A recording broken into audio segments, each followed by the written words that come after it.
I think it's safe to say that the climate change argument is now over. We're now at the point where heat waves happen with such regularity that we've apparently started to give them names. And when you name the latest one after the actual hounds of hell, the situation is surely no longer up for debate. It's been reported that around 62,000 people died as a result of the heat wave that swept across Europe last year. The arrival of Cerberus, the mega heat wave that has hit Greece, Spain, and Italy, is expected to result in further heat related deaths this summer. As a society, we've been aware of climate change for decades. Even those that have chosen to ignore the scientific evidence are aware of the notion of climate change. Now, as an industry, construction is perhaps more acutely aware of climate change than most. The vast majority of office blocks and commercial properties these days are built with air conditioning. In the house building sector, thermal insulation is now as much about keeping the heat out during the summer as it is about keeping it in during the winter. On the construction equipment side, in-cab air conditioning has changed from a nice to have to a must have.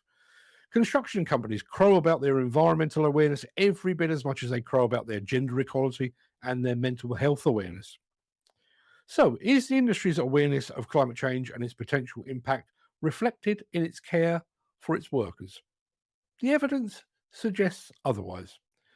Much as they were during the COVID-19 pandemic, construction workers are seemingly expected to just crack on regardless of what is going on. The nation is advised to stay hydrated, to avoid venturing out during the hottest part of the day, to wear sunscreen, and to be vigilant about the signs of sunstroke and heat exhaustion. Demolition and construction workers are handed a nylon vest and a plastic hat and sent out to work for 10 hours or more when the sun is beating down on them. And what if they do succumb? If a worker passes out through heat exhaustion, is that reportable under RIDDOR? If, God forbid, a worker actually dies from exposure to the sun, does the HSE record that as a construction-related death? Or is that consigned to a separate and unspoken list like suicide or mesothelioma? Is the industry now factoring the importance of hydration and sunscreen into their daily briefings and toolbox talks? It now seems that these exceptional heat waves are set to become an annual occurrence.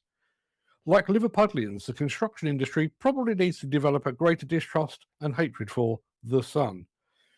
Meanwhile, perhaps now would be a good time rather to update the Noel Coward song. At 12 noon, the natives swoon, and no further work is done. But mad dogs, Englishmen, and construction workers go out in the midday sun.